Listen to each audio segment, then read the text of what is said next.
E vamos para mais um Podgate aqui da Rede Mário Gatti. E hoje, já entrando em novembro, nós vamos falar sobre o Novembro Azul, que é a campanha de prevenção sobre o câncer de próstata. E para isso nós temos o nosso ilustríssimo convidado, Dr. Edson Bezerra, que é médico urologista aqui da Rede Mário Gatti. Desde quando já, Edson? Desde 2009, né, que eu atuo dentro da Rede Mário Gatti, né, praticamente desde que quando eu saí da residência eu já entrei através de concurso público aqui para a Rede Mário Gatti. Primeiro no Hospital Ouro Verde, né, e já há alguns anos aqui no Mário Gatti mesmo. E essa época já existia essa campanha Novembro Azul, né? Sim, na verdade essa é uma iniciativa que começou no governo federal, acho que já tem perto aí de 20 anos que existe essa campanha, né. Ela foi criada dentro de uma secretaria, que era uma secretaria que existia focada só na questão da saúde do homem, e que tinha como objetivos principais, por exemplo, a redução, né, dos efeitos do tabagismo, a prevenção e o controle de doenças cardiovasculares, daí porque entrava a Sociedade Brasileira de Cardiologia, e como câncer de próstata, né, desde essa época já era o segundo câncer que mais matava entre os homens, entrou a Sociedade Brasileira de Urologia. Então, desse conjunto de ações, né, é que surgiu, pelo menos oficialmente, essa iniciativa do Novembro Azul. É um processo que vem de fora do país, né, já existiam campanhas focadas com a saúde do homem há muito tempo, mas que no Brasil veio mais ou menos desse período, né? E os dados epidemiológicos, eles se mantêm? Nós temos 20 anos de campanha. Ainda posso falar que o câncer de próstata é o segundo que mais mata entre os homens? Continua desse jeito, inclusive como a nossa população está envelhecendo, né, o Brasil está entrando num perfil muito parecido com o europeu, né, hoje você já tem aí mais da metade da população, né, adulta e idosa, né, e isso faz com que a gente comece a aparecer aquilo que a gente chama de doenças crônico-degenerativas, né, e entre elas se destacam as doenças que estão relacionadas à obesidade, ao tabagismo, à hipertensão, né, como, por exemplo, infarto, derrame cerebral, mas também os tumores, os cânceres, né. Entre os tumores, né, a gente tem aí o tumor de pulmão, o câncer de pulmão, como o principal agente que mais mata, né, e depois vem o câncer de próstata, né. Apesar dele ter uma frequência muito grande, né, ele está ali ainda no segundo porquê, a gente vai discutir isso depois. O câncer de próstata ele tem uma chance de cura muito alta e ele tem alguns tipos de tumores que também têm um comportamento mais indolente, né, doenças que demoram a evoluir e talvez por isso a mortalidade ainda não seja tão alta, mas seguramente ainda é o segundo tumor mais importante em termos de mortalidade que a gente tem, de adoecimento e mortalidade que a gente tem entre a população masculina. Quando você fala comigo, Edson, de um tumor de comportamento mais indolente, eu não sei se são todos os tipos de câncer de próstata que têm esse comportamento. Mas onde que entra nesse quesito a importância do diagnóstico precoce? Porque quando nós falamos em câncer de mama, diagnóstico precoce, 95% de chance de cura, muito alto esse índice. Sim. E no câncer de próstata é a mesma coisa, apesar desse comportamento menos agressivo, talvez? Isso, na verdade, tem até uma certa polêmica dentro da sociedade médica, né? Se a gente for pegar, por exemplo, a Sociedade Americana de Urologia e a Sociedade Brasileira acaba espelhando um pouco ela, existe uma ideia de fazer o que a gente chama de busca ativa. Ou seja, a partir dos 50 anos de idade, você começa a triar pacientes, né, independente de seus sintomas, que com PSA e TOC, para ver se alguém ali tem chance de ter tumor e você caminhar para a biópsia, que é o que efetivamente vai fazer o diagnóstico precoce. Existe uma outra linha, que é uma linha mais europeia, que é a linha, por exemplo, que alguns institutos de oncologia também no Brasil seguem, que é o seguinte: existe tanto câncer de próstata que não mata, existe tanto câncer de próstata que demora tanto a se desenvolver, que não faz sentido você fazer busca ativa desses pacientes. Você espera ele ter sintoma para daí começar a investigar. No entanto, é aquilo que eu falei, remontando aquilo que eu comecei falando anteriormente. O critério adotado pelo Ministério da Saúde, que segue funcionando até hoje, foi o trazido pela Sociedade Brasileira de Urologia. Porque, apesar de a gente ter um sistema universal, ele na prática não é tão universal assim, ele não é tão acessível assim. Então, se muitas vezes você ficar esperando que o paciente procure o sistema de saúde a partir de um sintoma, você vai perder muitos pacientes que são curáveis. Ainda assim, existem estatísticas que mostram que você, quando faz a busca ativa, você tem que examinar um número muito grande de pessoas para obter quem é que de fato está com câncer e tirar aqueles que o câncer poderia matar. Então, isso aí poderia ser até tema de um outro podcast, mas que do ponto de vista de saúde pública, o que eu posso te dizer é que a escolha adotada pelo Ministério da Saúde, pelo menos ao longo dos últimos 20 anos, 25 anos, é de uma estratégia de busca ativa. Então, em grandes centros como o nosso, é muito fácil. Você, uma vez por ano, eventualmente conseguir uma consulta no posto de saúde ou no ambulatório de especialidade para passar com especialistas. Mas se você coloca isso em escala de Brasil, você vai ver que tem lugares que ainda as pessoas têm dificuldade de ter acesso, né? Então, e também descobrir qual é esse tumor, né, que tem esse comportamento menos agressivo, né, que a gente chama de indolente, né, ou seja, que ele demora a se desenvolver, não é uma tarefa tão fácil assim, porque mesmo dentro da urologia, né, os parâmetros que a gente utiliza para classificar um tumor como de crescimento lento, ele requer um acompanhamento muito rigoroso junto de um profissional da urologia.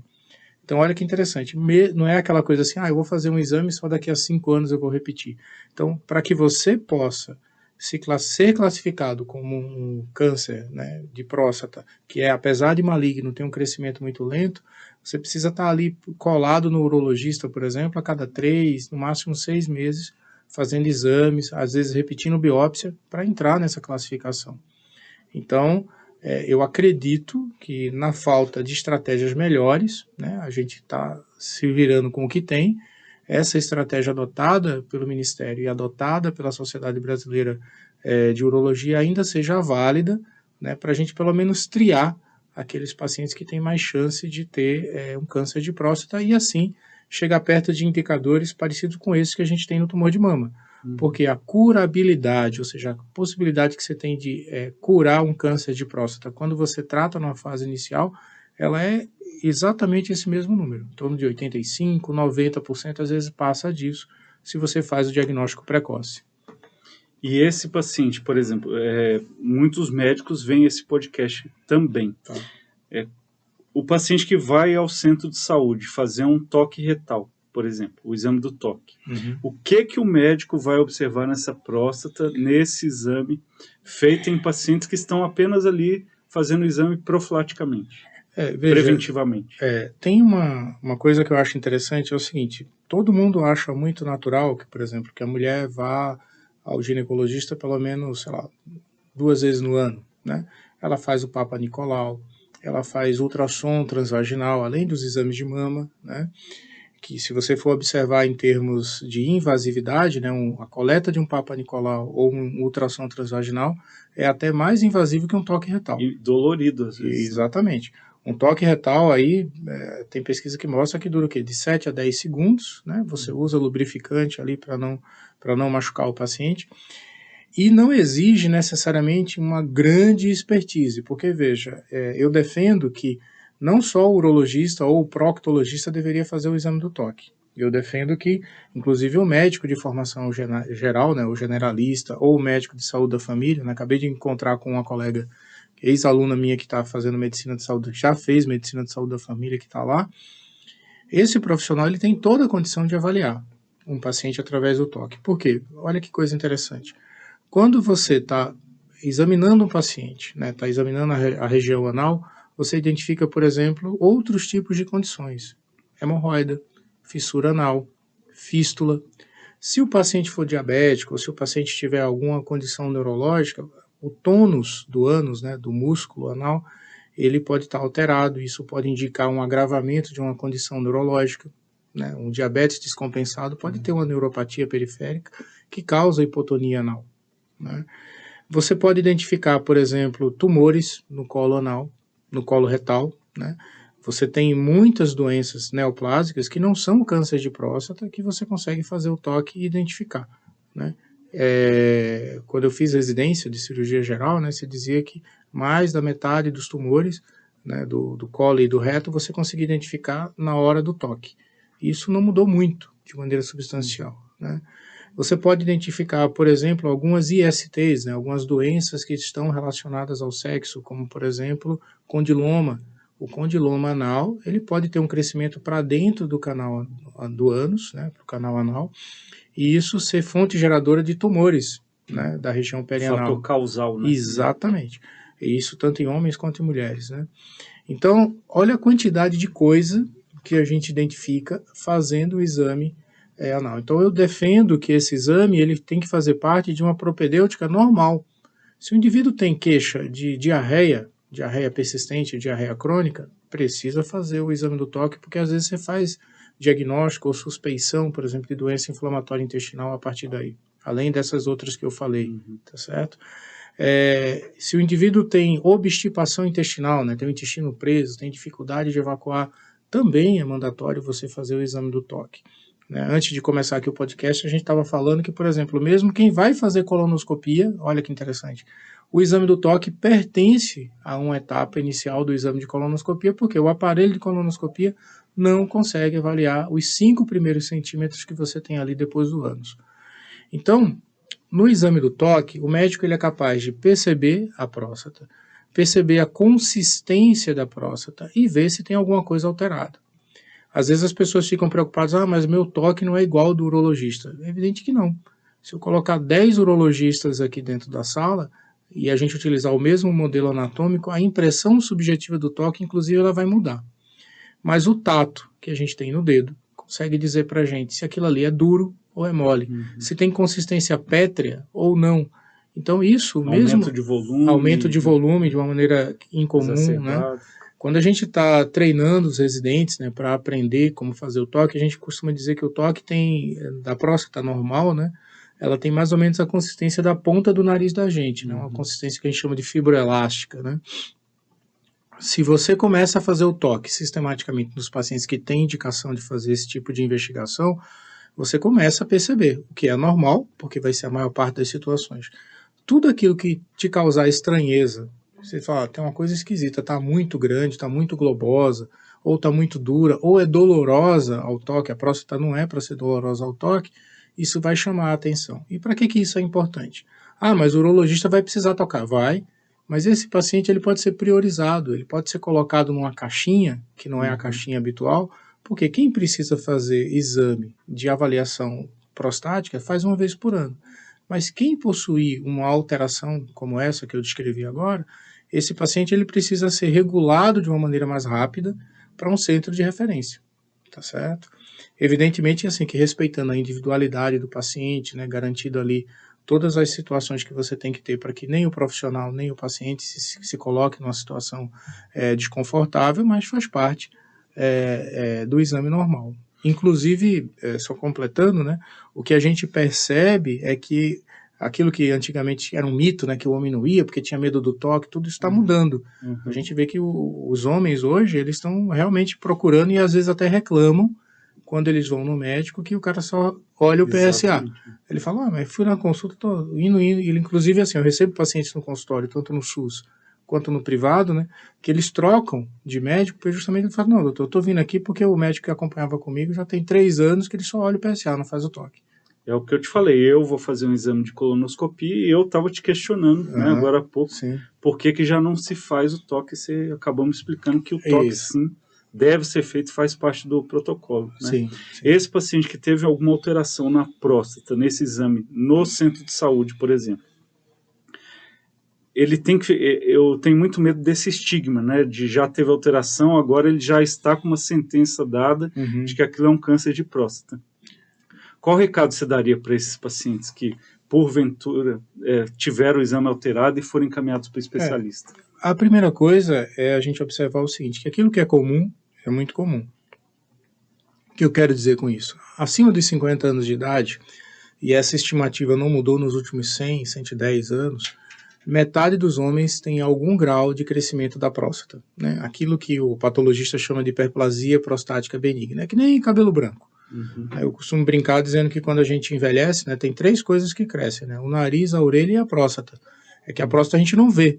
Às vezes a gente não percebe esse crescimento, mas esse crescimento ele é normal. É tão comum que a gente nem necessariamente classifica isso como uma doença, a não ser que ela dê algum sintoma. Então, o que a maior parte dos homens vai ter quando você fizer o toque é aquela percepção de uma próstata aumentada. que pode ou não vir associada a sintomas miccionais, sintomas urinários, né? Dificuldade de urinar, esforço urinário, gotejamento, sabe? Aquele jato de urina que já não é tão forte, fica mais fraco. Essa condição é uma condição muito comum, muito frequente, e ela é benigna. Isso aí não é câncer de próstata. Então, a maior parte das pessoas que às vezes se preocupa quando depois dos 45, 50 anos começa a apresentar esses sintomas, tem alguma coisa errada com a próstata. Eventualmente tem, mas não quer dizer necessariamente que seja câncer. E aí vem o primeiro alerta importante. O câncer normalmente cresce numa região mais periférica da próstata, numa região que demora para dar sintomas. Então, olha que interessante. Então, geralmente, quem tem esses sintomas e que no toque tem a próstata aumentada, geralmente está carregando em si uma condição que é benigna, que é a hiperplasia prostática benigna, cujo tratamento inicialmente é medicamentoso e só em algumas situações muito particulares se torna cirúrgico, que é aquela famosa cirurgia da raspagem da próstata. O câncer, nas suas fases iniciais, e isso pode durar anos, ele não dá sintoma nenhum. E aí o toque ele é importante porque quando a gente toca através do canal anal, a próstata não fica dentro do reto, mas a gente consegue sentir ela através do reto. A próstata ela tem mais contato com o aparelho urinário, né? Ela está logo ali abaixo da bexiga, né? No meio do caminho entre a bexiga e a base do pênis. Então é como se eu estivesse sentindo o meu dente palpando a bochecha. Então é mais ou menos a mesma coisa. A gente toca a parede do reto para sentir a próstata. Caso exista um nódulo, um caroço, alguma coisa diferente, esse paciente vai ser encaminhado para biópsia. Não é o toque, nem é o PSA que fecha o diagnóstico de câncer de próstata, e sim a biópsia. Essa biópsia pode confirmar o câncer, mas ela pode descartar também. Quando você junta toque e PSA, quando você junta essas duas variáveis, né, a chance de você encontrar um câncer de próstata, caso os dois estejam alterados, é em torno de 60% aproximadamente, né, se não mudou. Então, olha que interessante. Então, mesmo quando você tem alteração no PSA e no toque, ainda existe a possibilidade de que aquela condição seja uma condição benigna. Existem condições que aumentam o PSA, como é o próprio caso da hiperplasia prostática benigna. Existem condições que alteram o exame do toque, que não necessariamente são cânceres. A hiperplasia da próstata ela pode se apresentar com uma forma que a gente chama de nodular. Ela pode criar nódulos na próstata, mas que são, na verdade, nódulos benignos. Então, não há razão de você ficar desesperado caso o toque e o PSA venham inicialmente alterados, porque você vai passar por um segundo exame, que esse sim é mais específico, para definir se isso é câncer ou não. E se for, como eu falei no início da conversa, né, a gente tem uma chance muito grande de cura dessa doença, caso a gente consiga fazer o diagnóstico numa fase inicial e iniciar o tratamento. Edson, então o exame do toque está indicado para pacientes homens acima de 50 anos e aqueles que têm histórico de câncer de próstata na família. Muda alguma orientação ou não? Sim, segundo esse protocolo que a gente ainda segue, né, que é o da Sociedade Brasileira de Urologia, pessoas negras, pessoas com antecedente familiar. Antecedente familiar é assim, é o pai, o tio, o primo de primeiro grau, por exemplo, com câncer. Essas pessoas, sabidamente, têm um risco maior de desenvolver a doença ou de uma forma mais grave, mais agressiva da doença. E aí, nesses casos, a recomendação é você começar 5 anos antes, no caso ali, a partir dos 45 anos de idade. Mas isso é um indicador. Outros indicadores também devem ser considerados, tá? Porque, por exemplo, já teve época que isso era 40, 45. Hoje está caminhando para os 50, 55, tá certo? E no Brasil a gente é muito miscigenado, a gente é muito misturado, né? Às vezes uma pessoa de pele clara tem um avô que era negro e que tinha câncer de próstata, então o histórico familiar ainda é uma das coisas mais importantes que a gente considera nesse tipo de investigação. A outra coisa está relacionada também a algum eventual sintoma que o paciente apresente. Então é importante saber o seguinte, uma pessoa de 42, 43 anos de idade não vai ter câncer de próstata? Pode acontecer. É raro? É raro. Mas se esse indivíduo, por exemplo, tem um histórico familiar, o pai teve câncer de próstata, o irmão mais velho teve câncer de próstata, o primo tem câncer de próstata. Existe um peso, né, que a gente chama de uma herança hipoligênica, né, que é muito grande nesse indivíduo, e já existe quem advogue, nesses casos, você começar a fazer pesquisas mais precocemente. Mas o que eu quero dizer é o seguinte, Se o indivíduo tem sintomas urinários, olha que interessante, né? Depois dos 40, 45 anos de idade, mesmo que ele não tenha esse histórico familiar, e mesmo que o último PSA dele tenha sido normal e o último toque tenha sido normal, se ele começou a desenvolver sintomas urinários, provavelmente aquela condição que eu falei da hiperplasia prostática benigna, na investigação dele, ele vai fazer toque, vai fazer PSA, vai fazer um ultrassom, então ele acaba também investigando aí a possibilidade de câncer de próstata, porque na medicina a gente trabalha com hipóteses, né? A hipótese, ela pode ser confirmada, ela pode ser negada. Então a principal hipótese nesse caso é de uma condição benigna, mas não dá para jurar que é somente isso. Então você tem que investigar outra condição. E isso vale para qualquer extremo de idade. Então, assim, a gente não costuma fazer busca ativa de câncer de próstata antes de 50 anos, exceto nessas condições muito particulares que eu coloquei. Como também a gente não costuma fazer busca ativa de câncer de próstata depois dos 75 anos de idade, porque a expectativa de vida média nossa hoje está em torno disso, 73, 74 anos. Mas depois dos 75 anos de idade, você tem uma expectativa de vida que, no geral, é em torno menor que 10 anos. O câncer que se apresenta nesse extremo de idade, geralmente ele tende a ter um comportamento mais indolente, né? Aquele comportamento de crescimento mais lento, a dar menos sintoma. O risco de morte, exatamente, o risco de morte por esse tumor ele é menor. Então, por que você vai ser tão agressivo com uma doença que, invariavelmente, você vai ter morte natural e não vai ser por ela, né? A gente fala que vai morrer com ela, mas não dela. Então, você tende a ser menos, digamos assim, fazer menos busca ativa nessa faixa etária. No entanto, se o indivíduo tem sintoma urinário, ele volta para uma condição que é parecida com esse paciente mais jovem, ou seja, ele tem sintoma, então eu tenho que investigar o que é que está causando o sintoma, e dentro dessa investigação a gente investiga sim o câncer de próstata. Só para relembrar, sintomas urinários, quais seriam eles? Os mais comuns que a gente encontra aí depois dos 45, 50 anos de idade são o jato urinário fraco, tá? Você tem aquela sensação de que não esvazia completamente a bexiga, né? Você termina de urinar e sente que a bexiga não esvaziou completamente. Gotejamento, né, aquilo que às vezes a sua esposa reclama, né, que fica pingando lá no chão. Então isso aí tende a se acentuar, né, às vezes goteja ali na cueca.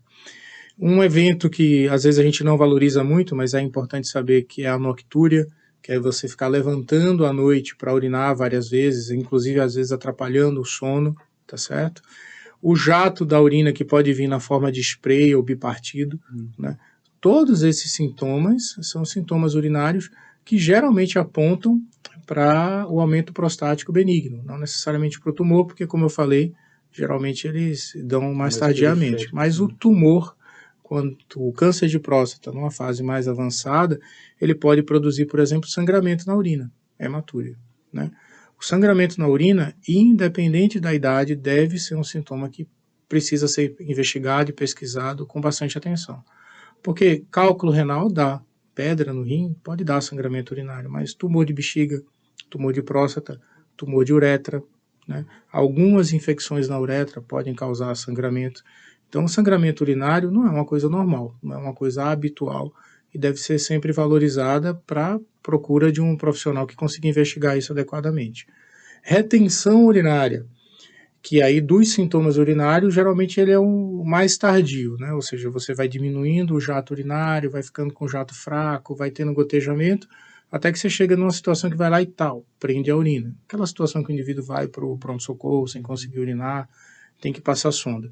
Mesmo um único episódio de retenção urinária, ele precisa ser investigado adequadamente, porque você pode estar diante de um quadro de uma condição benigna, como essas que eu citei agora há pouco, ou uma condição que sugira um câncer, um tumor, algo dessa natureza. E dor? É alguma coisa presente nos estágios iniciais ou algo mais do câncer invasivo? Ou de outra condição patológica do câncer mais evoluído? Como eu te falei, o câncer na fase inicial ele não dói, ele não coça, ele não causa retenção urinária, ele não vai dar sintoma nenhum. A dor, aí vai depender de que tipo de dor a gente está falando, né? A dor para urinar, por exemplo, ela está muito mais relacionada a infecções urinárias, ou a eliminação de cálculos que eventualmente caem na bexiga, né, e você tende ali a eliminar. Então, infecção urinária, cálculo, geralmente é o que acontece. Mesmo na obstrução prostática benigna, a dor suprapúbica, né, a dor naquela região ali logo acima na região ali da fivela do cinto, né, que a gente fala suprapúbico, mas é isso. Onde A o dor aqui, cinto passa. isso, onde o cinto passa. A dor nessa região não é tão frequente assim, mas ela pode estar presente porque às vezes o indivíduo tem dificuldade de urinar, vai aumentando ali o esforço miccional e isso eventualmente pode repercutir em alguns pacientes com aquela sensação de dor, de desconforto nessa região, tá? A gente tem sim pacientes que têm dores, né, quando você tem uma fase bem avançada aí do tumor, que é quando o tumor começa a invadir raiz nervosa ou outros órgãos. O tumor pode invadir a uretra, o tumor pode invadir o reto, né? Então, quando você tem uma invasividade maior do câncer de próstata, você geralmente tem sintomas de dor associado nessa região perineal que a gente fala, nessa região aqui baixa, né? Em fases muito mais avançadas, aí sim, quando a doença já produziu metástases, né, que é quando ela se espalha, né, ela vai para outros órgãos. O câncer de próstata, ele tem, digamos assim, uma predileção, né, ela tem uma inclinação a produzir metástase no osso, ela vai para o osso. Então, algumas pessoas experimentam dores ósseas, né, aquela dor lombar, às vezes dor na região do gradil costal, né, nas costelas, né. Às vezes até fraturas podem acontecer espontaneamente pela presença do tumor, mas isso em fases muito, muito avançadas. Né? E esse paciente com o diagnóstico, ele vai ser encaminhado ao urologista. E quais são as perspectivas hoje cirúrgicas, né? Sabe-se que tem um mito de vou operar, vou ficar impotente, como é que vai ser meu orgasmo? Muitas coisas vão mudar além do quesito apenas urinário, né? A vida sexual também. Existe muito mito nesse quesito, nesse assunto? Ou realmente a cirurgia tem esses riscos? Como que é? Ou isso vai mudar de acordo com o tamanho da lesão, o grau de evolução? Tá. Tudo, como eu te falei, tudo no início é melhor de você tratar, né? Eu percebo que entre os pacientes, às vezes, assim, as pessoas têm mais medo do tratamento do que da doença. Isso é uma das coisas que eu acho que a gente mais percebe, né? Então, superada aquela etapa de ir até o médico, fazer o diagnóstico, às vezes quando o diagnóstico chega que ele olha lá, bom, tô com isso aqui, eu não vou fazer nada porque eu não quero ferir a minha masculinidade, né? Eu não vou ficar impotente, não vou ficar me urinando na roupa para tratar isso daqui, já que eu tenho que morrer de alguma coisa, eu vou morrer disso. Então, a principal mensagem que eu acho que a gente tem que deixar, Rodrigo, é que não tem motivo para esse desespero, tá? Porque, primeiro, na fase inicial a doença é curável. E quando eu digo curável, é com menos sequela também, tá? Não existe só a opção do tratamento cirúrgico. Existem pacientes que não podem operar. Ou porque eles não têm condições cirúrgicas, às vezes o paciente tem uma condição clínica lá, um diabetes descompensado, uma insuficiência cardíaca, alguma condição, porque a gente está falando de doenças que acometem um homem dos 50 anos em diante. Então, às vezes, você tem condições que tornam a cirurgia um procedimento mais perigoso, digamos assim. Você tem pacientes que, às vezes, querem uma alternativa não cirúrgica. Às vezes, tem gente que não quer entrar no centro cirúrgico, cortar a barriga. O pós-operatório, às vezes, precisa ser feito na UTI. Então, esse ambiente é um ambiente meio inóspito, digamos assim, né? Então, para esse conjunto de pacientes e também para aqueles que querem uma alternativa menos invasiva, existe a radioterapia. A radioterapia, ela se aplica, ela se encaixa exatamente no mesmo lugar onde se encaixa a cirurgia. Paciente com doença localizada, você consegue hoje, através de várias tecnologias que a gente tem de aperfeiçoamento, né, da quantidade e da modulação da radiação que você aplica na próstata, com uma condição de curabilidade, de resolução do problema, muito parecido com o tratamento cirúrgico. Então, não é só a extirpação da próstata, né, que vai resolver o problema do câncer de próstata. A radioterapia consegue fazer isso. Eu não tenho tanta propriedade para falar a respeito da radioterapia, porque eu não sou radioterapeuta, eu não aplico, né, eu sou urologista, eu tenho mais, eu estou mais no campo da cirurgia. Mas a gente acompanha esses pacientes, a gente vê os resultados. A gente percebeu que nos últimos 25, 30 anos teve uma mudança absurda aí nas tecnologias que envolvem a aplicação da radiação, né? Você consegue modular, né? Esse é o termo, né? Você consegue graduar a intensidade. Você tem protocolos hoje de imagem que calculam o volume da próstata e definem a carga de radiação que o indivíduo vai receber né? Conseguem ver a posição da próstata e direcionar mais o raio. Isso tem diminuído muito as sequelas da radioterapia. Isso é muito bom, diferente daquelas radioterapias que se fazia antigamente, que você fazia com um campo ampliado muito grande, que você queimava o tumor, mas o reto era prejudicado, Todos a os tecidos bexiga, adjacentes exatamente. estavam Até a pele afetados sofria, também, né? Então, hoje em dia, você tem isso de uma maneira muito bem controlada. E olha que interessante, a gente aplica isso aqui no GAT, né? Tem um acelerador aqui que consegue fazer isso, e a equipe de oncologia que faz isso com bastante expertise. E tem o tratamento cirúrgico. O tratamento cirúrgico, desde a década de 80, né? A cirurgia de prostatectomia convencional, né? Que ela foi padronizada aí mais ou menos nessa época. Evoluiu para a cirurgia videolaparoscópica, que é aquela cirurgia dos furinhos, né? Às vezes o pessoal fala que é laser, mas não tem nada de laser, né? Na verdade é uma cirurgia parecida com aquela cirurgia que você faz na vesícula, né? Só que você faz para a retirada da próstata. E mais recentemente, quando eu digo mais recentemente, aí já tem um pouquinho mais de 10 anos, a gente tem a robótica, né? Na verdade, o termo correto é cirurgia assistida por robô, porque quem te opera não é o robô. Quem te opera é um cirurgião, que tem que ter expertise nessa área. E esse cirurgião utiliza braços robóticos, né, que refinam o nosso movimento, né, que eliminam tremor, né, que garante uma articulação maior dentro da cavidade pélvica, né, e tem um campo de visão também ampliado, numa visão em 3 dimensões, que permite a retirada da próstata com maior preservação dos nervos e dos vasos, que ajudam, por exemplo, numa recuperação mais rápida no pós-operatório, que ajudam, por exemplo, a evitar a sequela da disfunção erétil, né, da impotência sexual, e diminuem muito a chance de você desenvolver a incontinência urinária, que é uma outra preocupação que a gente tem. Mas no final do dia, seja se você operou aberto, né, cirurgia convencional, seja se você operou por videolaparoscopia, seja se você operou com robótica, nas 3 condições você está sem a próstata, sem as vesículas seminais. Então, invariavelmente, quem opera por qualquer uma dessas técnicas vai perder, por exemplo, a ejaculação. Então, se o indivíduo tem, por exemplo, perspectiva de engravidar alguém, de ter fertilidade, não é a melhor estratégia, porque se você operar, o indivíduo vai perder a ejaculação, então como é que ele vai engravidar? Vai ter que depender de um método de inseminação artificial. Se você perde a ejaculação, a sua vida sexual muda, né? Você tem a sensação do gozo, né? Você tem a percepção do prazer, mas você não ejacula, não sai mais aquele líquido, né? Então, isso aí são coisas que você precisa orientar devidamente aí o seu paciente, tá bom? A terceira coisa tem a ver com a questão do acesso, tá? Nem todo mundo tem acesso à cirurgia robótica, isso é um fato. A cirurgia robótica ela está presente em alguns centros de referência do SUS, por exemplo, né? Barretos, por exemplo, é um instituto, né? Acho que o INCA lá em São Paulo, a Camargo, mas não é uma coisa universalizada em todos os serviços SUS. No entanto, a cirurgia convencional e até a cirurgia laparoscópica, hoje, ela já é acessível para serviços SUS. Aqui no GAT, por exemplo, a gente faz tanto a cirurgia convencional quanto a cirurgia laparoscópica, né? A cirurgia robótica ainda não chegou para a gente, mas eu acredito que, como toda tecnologia na área de saúde, né, com o tempo ela vai ficando mais acessível, vai ficando mais barato. E eu não duvido que daqui a um pouco isso se universalize, né? Assim como foi para a cirurgia de vesícula. Se nós falássemos de laparoscopia há 10 anos, sim. Ela também não era uma realidade aqui no SUS, né, no Mário Gatti.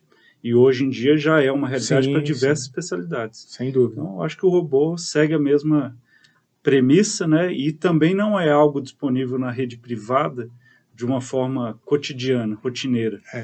Ainda é uma tecnologia cara, né, muito cara, que exige treinamento. Sim, mesmo quem tem planos de saúde, nem todos os planos cobrem, salvo engano, muito poucos, né, cobrem, então acaba que é uma coisa mais da relação do privado. Mas como eu falei, a gente já tem, por exemplo, que eu tenha conhecimento, vários centros, né, vários serviços hospitalares que já tem robô. Antigamente tinha só um, agora eu já tenho conhecimento de pelo menos 3 aqui, né, talvez venha aí o 4º.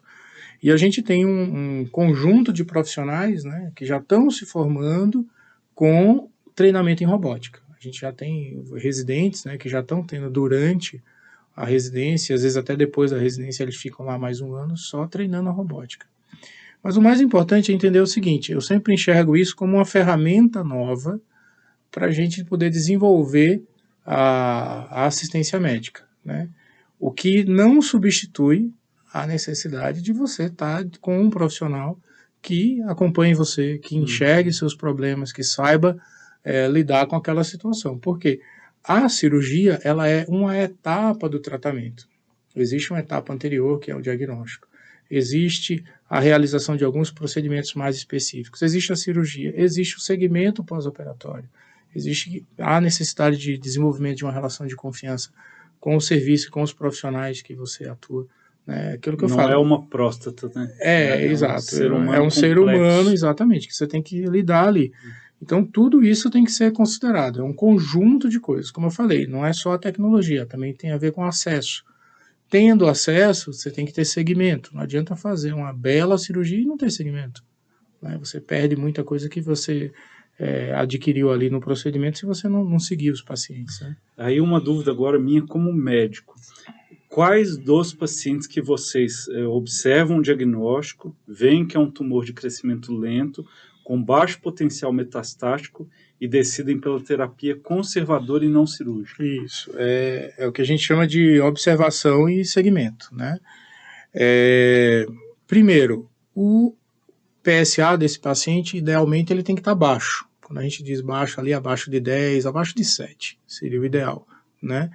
Porque o PSA, apesar de não ser um marcador do tumor, ele é um marcador da próstata, né? Ele aumenta se essa doença ela tiver um crescimento importante. Então, por exemplo, você pegar um paciente com um PSA de 20, 30, provavelmente essa doença está na próstata e está em outro lugar, um linfonodo ou meta-óssea. Então, um PSA muito alto indica uma agressividade da doença ou indica que a doença não está mais localizada, só na próstata. Então, o primeiro critério, a doença precisa estar localizada somente na próstata. Segundo critério, a gente tem uma escala, tem um score, que a gente chama score de Gleason, né? É uma avaliação que é feita pelo patologista no momento da biópsia. Essa escala, ela vai de 6 até 10, tá? E geralmente são duas notas. Então, por exemplo, 3 mais 3, 3 mais 4, 4 mais 4, 5 mais 5. Elas medem o grau de diferenciação, ou seja, quanto mais agressivo, quanto mais indiferenciado um tumor, maior é essa nota. Sim, né? Porque as células estão mais alteradas. Exatamente. Quanto mais indiferenciadas, elas estão mais alteradas. Mais alteradas, né? Mais agressivas. Então, quanto maior essa nota, mais agressivo é o tumor. E por que duas notas? Porque você vê o que tem mais agressividade e o que está mais frequente também. Né? Porque às vezes você tem, e isso é interessante, né? Na lâmina que o patologista avalia, né? Ele olha lá que existe um padrão de alteração celular que é predominante. Então, esse padrão predominante, por exemplo, pode ser um Gleason 3. Mas ele encontrou ali algumas ilhas onde tem, por exemplo, um Gleason mais agressivo, um 4. Então ele soma essas duas. Então no final o seu Gleason é 7. Todo mundo que tem Gleason abaixo de 8 tende a ter uma doença menos agressiva. Por que eu digo tende? Porque a biópsia ela é feita em áreas específicas da próstata. Né? Você divide ela em sextante, né, em 6 partezinhas e biopsia. Ainda não é uma pesquisa completa da próstata, então você fica ali com... Existe uma chance de você estar subestimando, digamos assim, o tumor que está ali dentro. Mas com o refinamento das técnicas de imagem, né, hoje a gente tem ressonância, que consegue apontar áreas que são mais críticas para você direcionar a biópsia. Você tem exames de fusão de imagem, né, você junta o ultrassom com a ressonância para aumentar ainda mais essa acurácia. Isso vem melhorando, digamos assim, a qualidade e a acurácia do resultado da biópsia. E, por fim, a estimativa do volume tumoral. Então, você imagina aí que uma próstata em torno de 30, 40 gramas, se ela tiver um tumor com um volume menor do que 1 centímetro cúbico, né, um pedacinho pequenininho da próstata comprometida, você tende a fazer tratamento conservador. Ou seja, um Gleason baixo, um PSA baixo e um tumor de baixo volume é aquele tumor que você elege para fazer um tratamento de observação. Ainda assim, é uma observação vigilante, porque eu vou ter que acompanhar esse paciente com exame de imagem, com PSA, tá certo? Ao longo desse ano, pelo menos um ano, né, ali numa frequência ali a cada 3 meses aproximadamente, e olha que interessante, depois de um ano, o que a gente faz? A gente acaba repetindo a biópsia. Você fala, mas a biópsia é invasiva e tal, mas é menos invasiva que uma cirurgia, é menos, o potencial de produzir sequela é menor do que a própria radioterapia. Se você repete a biópsia e você consegue perceber que aquele padrão que você avaliou um ano antes não mudou significativamente, isso indica que a doença está retendo realmente esse comportamento. E aí você ganhou um ano que o indivíduo continua com vida sexual, continente, potente, tá certo? Ah, mas ele sabe que tem um tumor de próstata, sabe? Tanto é que quem está nesse protocolo, a qualquer tempo, a qualquer momento, tem que ter a possibilidade de trocar a sua terapia. Se depois de 6 meses ele disser, olha, cara, eu não estou dormindo direito porque eu sei que eu tenho câncer de próstata, eu quero operar. Você tem que dar para ele essa possibilidade sem prejuízo. Tá? Então, o tratamento da observação vigilante é um tratamento em que você elege o paciente a partir de critérios objetivos, mas você continua respeitando o subjetivo do paciente. Na medida em que, se ele tem desejo, se ele tem preocupação, você tem que ofertar para ele o tratamento. O que a gente sempre coloca na mesa é o risco-benefício. Então, a conversa é igual a essa que a gente está tendo agora. Olha, você tem um tumor, a chance que você tem dele produzir metástases de avançar é muito baixa. Tumores que são classificados nessa categoria demoram até 10 anos para dobrar de volume. Significa dizer que um tumor que tem 1 centímetro cúbico, nessa condição, ele pode demorar até 10 anos para virar 2 e continuar ainda dentro dessa mesma categoria. Com um comportamento ainda exatamente. Não é maligno, mas com um comportamento de crescimento. Exatamente. Lento, né? Tanto é que é meio que uma pedra filosofal que você busca dentro da urologia. Se a gente tivesse indicadores genéticos, né, bioquímicos, tá certo? Que dissessem assim, olha, esse tumor, numa chance aí de 1 em 100, ele vai dar metástase. Pô, uma chance de 1 em 100 de dar metástase é 99% de comportamento benigno. Esse tumor, por exemplo, se fosse em mim, eu não faria nem rádio, nem químio, nem iria tirar minha próstata, porque assim, ele não vai me dar nada. Porque olha que interessante, a chance que você tem de morrer, de ter complicações por um mundo de outras coisas é muito maior. Se for daqui de Campinas para São Paulo de carro, sua chance de ter algum evento adverso é maior do que isso. É maior do que a chance desse tumor te produzir problema. Então, assim, só que esses indicadores ainda não estão no nosso cardápio, vamos dizer assim, não está na mesa ainda, entendeu? E esse paciente, ele passa a cada 3 meses no primeiro ano e depois esse segmento ele é dado até... A gente vai depender muito, como eu falei, de como o paciente se comporta, tá? Então, assim, mas a tendência ali entre 3, no máximo 6 meses, você está vendo esse paciente.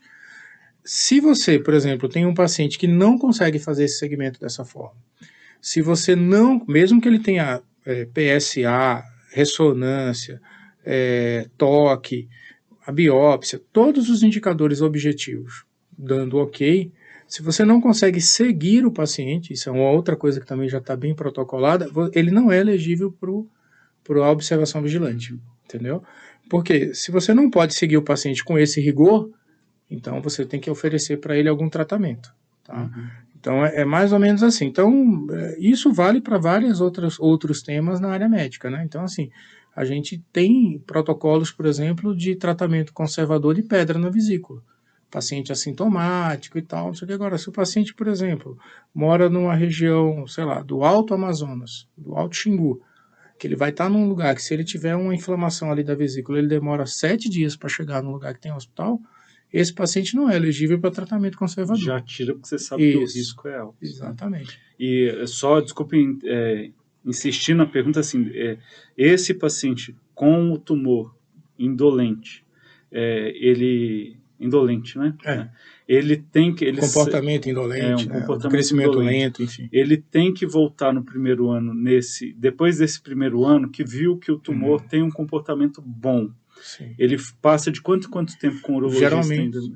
Geralmente nesse prazo aí que eu te falei de 3 meses. Tá? A gente tenta não dilatar muito para a gente poder ver. Porque, entenda, mesmo os exames de alta acurácia, né? A acurácia é a capacidade de você acertar, né, o diagnóstico ali sem falso positivo, por exemplo, sem falso negativo. Mesmo essas condições, elas falham, certo? Então, por exemplo, eu posso ter feito uma biópsia e não ter pego todos os pedacinhos que eu poderia pegar onde tem aquele Gleason mais agressivo, e eu ter subestimado o tumor. Daí porque a gente fica acompanhando esse paciente muito de perto com o PSA E hoje em dia a ressonância ela trouxe uma informação importante para a gente, né, que é o BIHARDS, né, que é o B de bola, né, que é uma avaliação da anatomia da próstata, onde eu identifico áreas de maior ou menor probabilidade de ter tumor. Então, vai uma nota que vai de 1 a 5, onde 1 e 2 é muito baixa a probabilidade, 3 é um intermediário, né? 4 e 5 são alta probabilidade. O 5, por exemplo, posso estar errando aqui por coisa, mas a chance de você achar tumor no PIRAD 5, ela passa de 80%. É mais ou menos igual o BIHARDS da Isso, mama, né? isso, mais ou menos não, é a mesma lógica, né? Depois eu descobri que tem o T-HARDS para tireoide, tem um monte aí de coisa. Aqui o da mama ficou mais famoso, né? Mas o de próstata também existe e a gente acaba utilizando isso daí, né, para fazer esse tipo de avaliação. Existem marcadores de biologia molecular, né, que ainda são muito caros, são pouco acessíveis, mas que eles podem ser utilizados para avaliar a agressividade do tumor ou avaliar a necessidade de uma rebiópsia, por exemplo, tá? Então, esses marcadores, quando você aplica, você, antes de fazer a biópsia, está dizendo, olha, o tumor mudou, ou existe uma possibilidade de ter um tumor mais agressivo, e aí você repete a biópsia e você decide se você segue com uma terapia conservadora, com um tratamento conservador, ou se você avança para uma medida terapêutica, seja ela a radioterapia ou a cirurgia propriamente dita. O Edson, e nós estamos, acho que fechamos o assunto, né, do diagnóstico precoce, do tratamento, as consequências, e entramos agora no Novembro Azul. Qual é o recado para a sociedade médica, dos profissionais de saúde e também para os pacientes em geral em relação a esse mês? Eu gosto de uma frase sua que você fala, Novembro Azul, mas o câncer de próstata ele acontece de janeiro a dezembro. Sim. Então não é para vir fazer só o exame de toque em novembro, né? Até porque vai juntar todo mundo e o serviço de saúde não tem capacidade de absorver todos esses pacientes de uma vez só. Qual o seu recado para a sociedade como um todo? O que a gente fala, né, isso é bem lembrado, é que assim, o Novembro Azul ele é um mês para a gente focar campanhas, atividades educativas, fazer isso que a gente está fazendo agora, né? Porque cada mês tem uma cor, tem um tema, tem um mote. A gente está falando agora, a gente está ainda em outubro, né? A gente está no Outubro Rosa. Mas é importante lembrar isso que você falou. A qualquer época do ano, o homem deve buscar o tratamento da sua saúde. Tem outra estratégia que eu acho importante do Novembro Azul, é assim, às vezes o homem vai na unidade de saúde para buscar o tratamento da próstata, ou um diagnóstico precoce, ou uma avaliação de rotina, e ele descobre, por exemplo, que ele é hipertenso, que ele é diabético, que o colesterol dele está lá nas alturas. E essas condições, olha que interessante, Rodrigo, matam muito mais, mas muito mais, de longe, do que o câncer de próstata e o câncer de pulmão. A hipertensão, o diabetes, associado aí à poluição ambiental, o tabagismo, causam adoecimento e morte por doenças cardiovasculares e cerebrovasculares, ou seja, o infarto, né, as obstruções da coronária que causam infarto, né, e os AVCs, né, o acidente vascular cerebral, o famoso derrame. Maior causa. Exatamente. Se a gente pegar esse conjunto de doenças, elas matam muito mais. Elas encurtam a vida do brasileiro médio, né, ou elas produzem sequelas. Quem não conhece lá um vô, um tio, uma tia, né, que ficou sequelado de um AVC, que às vezes não consegue andar, fica na cama, pega pneumonia e acaba morrendo de uma outra condição secundária. Então, olha que interessante, o Novembro Azul ele é importante para a gente acordar e despertar e olhar para a saúde do homem, que no final das contas é o sexo frágil, né? Hoje em dia a gente está, sem entrar na discussão de gênero, né, mas a gente percebe o seguinte: o comportamento masculino e a genética masculina coloca ele numa condição de fragilidade por muitas vezes maior do que a da mulher, certo? Então, por exemplo, entre os recém-nascidos morre mais homem do que mulher.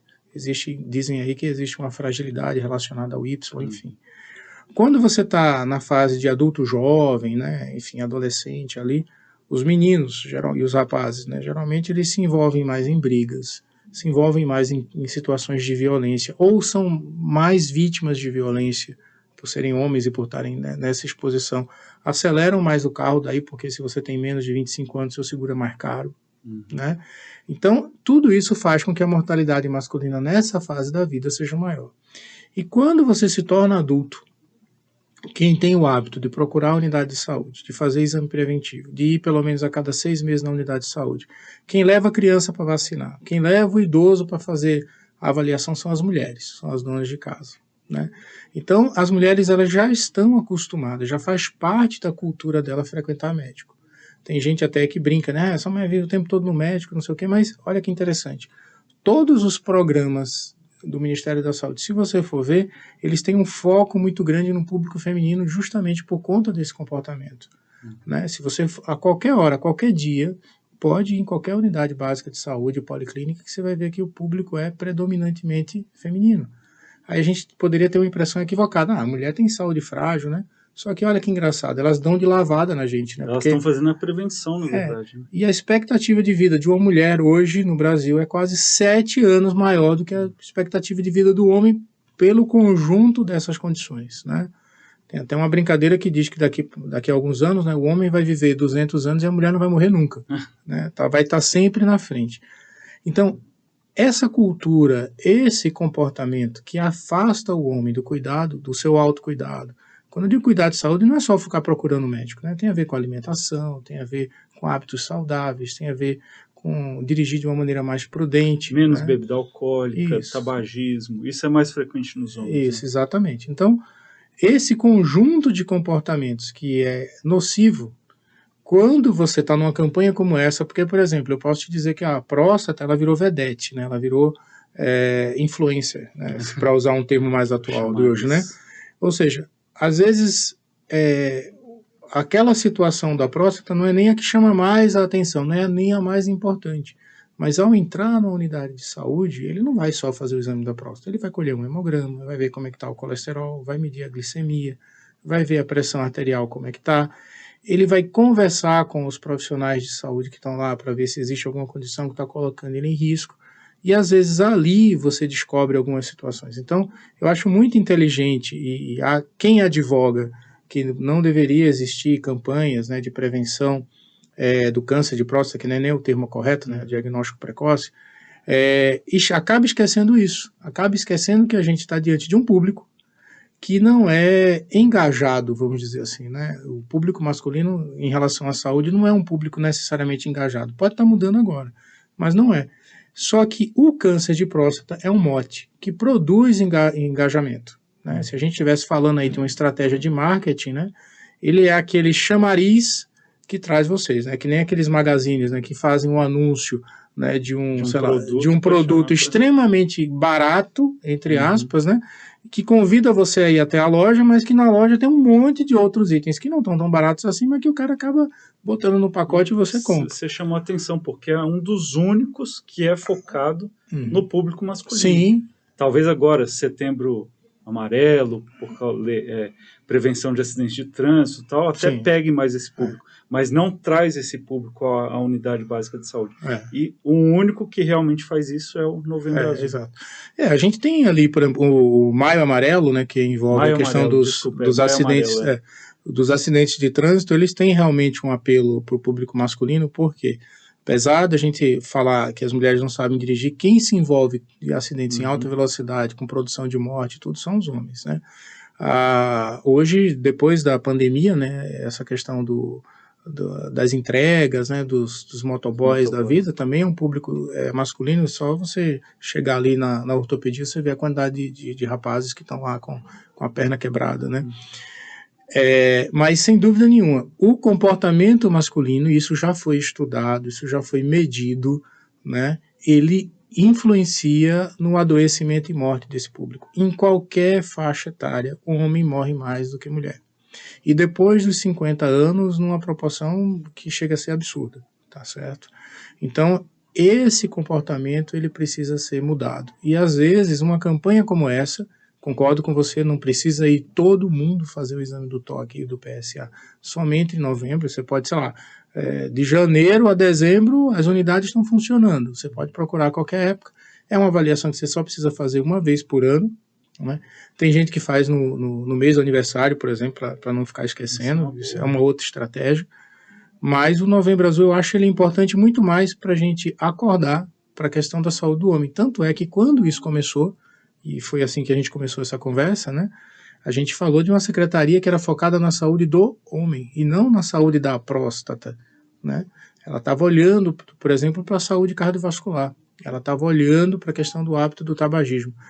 E o Ministério da Saúde ele fez um trabalho que é fantástico, porque, por exemplo, o Brasil tem um dos menores índices de tabagismo no mundo. Você pode falar o que for da nossa saúde, né? Mas, assim, a gente tem taxas aí de tabagismo que, se não tiverem corrigidas agora, rodem para a população adulta está em torno de 20%. Talvez isso mude agora por conta dos cigarros eletrônicos, como chama? Do vape, né?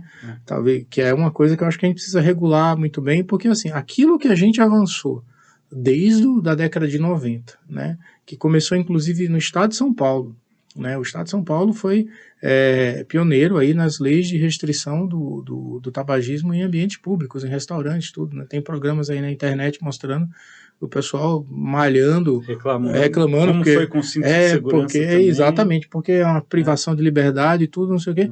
Hoje em dia é engraçado porque você acha a coisa mais natural do mundo, né? Se alguém acender um cigarro dentro do restaurante, é um escândalo, né?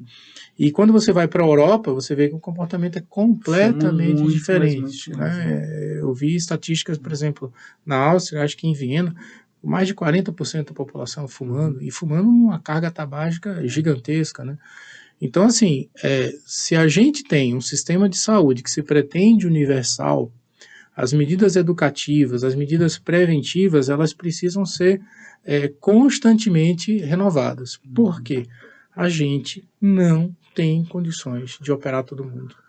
A gente não tem urologista suficiente no país para fazer toque em todo mundo.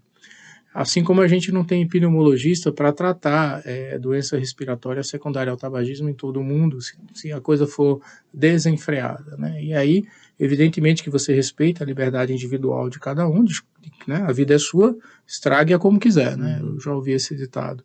Mas eu acho que do ponto de vista de políticas de saúde pública, de políticas de educação, você não pode fazer ou deixar de fazer coisas que alertem a população dos riscos que ela corre.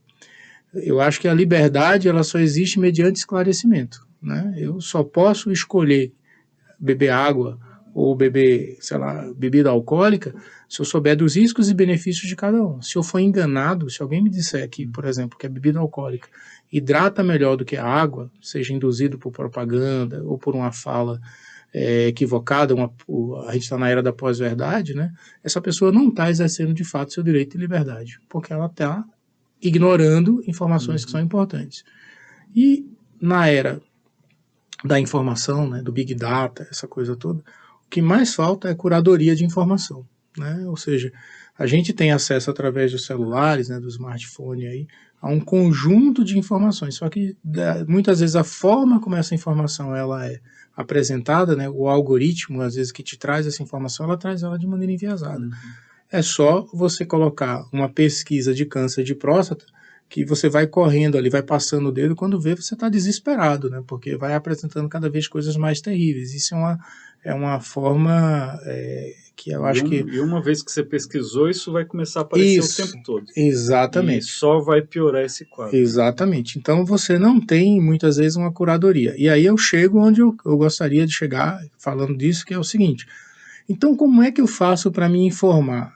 Como é que eu faço para me instruir sobre esses assuntos? Então, além de você assistir, por exemplo, né, conversas como essa, né, que a gente tem, além de você buscar informação com profissionais da área de saúde, né, que têm a expertise nessa área, você pode pesquisar em lugares que essa informação ela é colocada de uma maneira mais organizada. A curadoria é isso, né? Você organizar a informação e apresentar ela de um jeito mais coerente. Então, eu recomendo muito o site, né, da Sociedade Brasileira de Urologia, que tem uma página, uma parte inteirinha para essa área, né, inclusive para quem não é médico, né, porque a gente fala Sociedade Brasileira, não vai estar lá só com coisas que é para médico ou para urologista, né, mas tem uma parte que é para o público em geral. Tá? Então, eu recomendo muito essa pesquisa, né, SBU, né, Sociedade Brasileira de Urologia, porque você clicou lá, então você tem pessoas, né, que estão cuidando dessa parte da informação. né? Tudo que eu estou falando aqui não brotou na minha cabeça. Não é achismo, né? Não é Você achismo. tá embasado por... Exatamente. E a gente passa por um processo de atualização que é anual dessas informações, né? Todos os urologistas, eles são convidados a se engajarem no Novembro Azul, né? E a própria sociedade disponibiliza material, enfim, informação.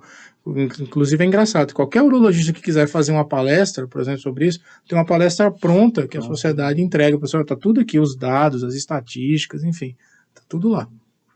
Bacana, a gente pode até gravar isso aí também e deixar disponível sim, sem dúvida. No YouTube, né? Eu acho que você acrescentaria ainda mais e ajudaria a própria Sociedade Brasileira de Urologia a divulgar esses dados. É basicamente essa conversa que a gente teve, né? Só que ela é roteirizada, né? Ela tem uma montagem ali de slides, de informações que são interessantes, que do ponto de vista expositivo é legal, né? Mas que às vezes situações como essa que a gente tem agora, que você está trocando ideia, né? Como a gente já fez também no passado, né?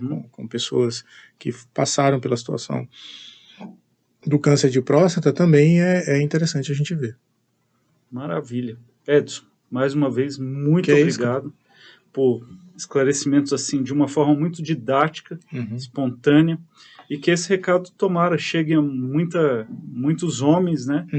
Inclusive eu, que desde o ano passado que nós fizemos aquela entrevista, eu estou chegando próximo aos 50 já, e agora vou começar a fazer meus exames. Isso desmistifica muita coisa, tira um pouco do estigma que tem às vezes do próprio exame, então só vem acrescentar para a sociedade como um todo. Obrigado mais uma vez. Que é isso, cara. Fico à disposição aí de vocês e agradeço de novo o convite. Sempre que tiver necessidade, sempre que for possível, acho que a gente está numa dinâmica hoje aqui dentro do Mário Gatti, né, de um núcleo de ensino e pesquisa, de uma comissão de residência médica, que a ideia, inclusive, é habitar essa mesa aqui com outras áreas, com outros campos do conhecimento, para que a gente possa estar fazendo essa troca, né? Lembrar que o Edson ele é presidente da Comissão de Residência Médica também do hospital. Então, é um hospital de importância nacional na formação de residentes médicos e de outras especialidades multiprofissionais também, né, e tem um papel muito relevante, né, nesse sentido, de formação de profissionais que vão atuar por todo o Brasil e alguns fora do Brasil, né, devido à qualidade da formação que se tem aqui no Mário Gatti. Inclusive, aproveitar para divulgar que a gente está no meio do processo seletivo, né, o edital... Saiu hoje, né? Exatamente, o edital para residência médica já está aberto, né, residência médica e multiprofissional, né, a gente tem também aqui, além das áreas médicas, a gente tem fisioterapia, nutrição, né, bucomaxilo facial, né, então a gente tem mais de 110 vagas, né, de residências que são oferecidas aqui todo ano, e o processo seletivo está aberto. A prova, salvo engano, está programada para ser em janeiro, né, mas nessa etapa que a gente está agora, estão abertas as inscrições aí para a residência do Mário Gatti. Você vai voltar com semana que vem para a gente falar disso aí. Não, porque eu acho que é um assunto muito importante, essa relevância do hospital na área de ensino. Não, sem dúvida. E ainda mais numa época em que a gente está com uma produção muito grande de médicos, né? Ou seja, o número de médicos que estão se formando, né? E cada ano aumentando o número de vagas é muito grande. A área de especialização, né? Esse refinamento, esse aperfeiçoamento do médico, né? Através do programa de residência, que é um programa que eu acredito que, por excelência, acaba, né? Não que a residência, não que a formação médica ela acabe em algum momento, mas ela consegue, digamos assim, melhorar, né? Dar uma cara, né, para um profissional numa área, ela é fundamental. Então, eu acho que esse modelo de residência médica, que inclusive está sendo copiado por outras áreas, né, como modalidade de ensino, né, para a formação de especialistas, para a formação de pessoas com elevado nível de expertise, é uma coisa que a gente precisa valorizar. E esse ano, né, de 2024, a gente completa 50 anos de Mário Gatti, né, e 30 anos de residência com reconhecimento pelo MEC.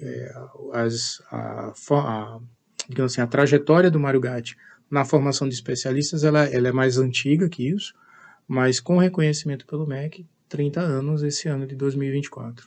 É muito tempo. Sim, sem dúvida.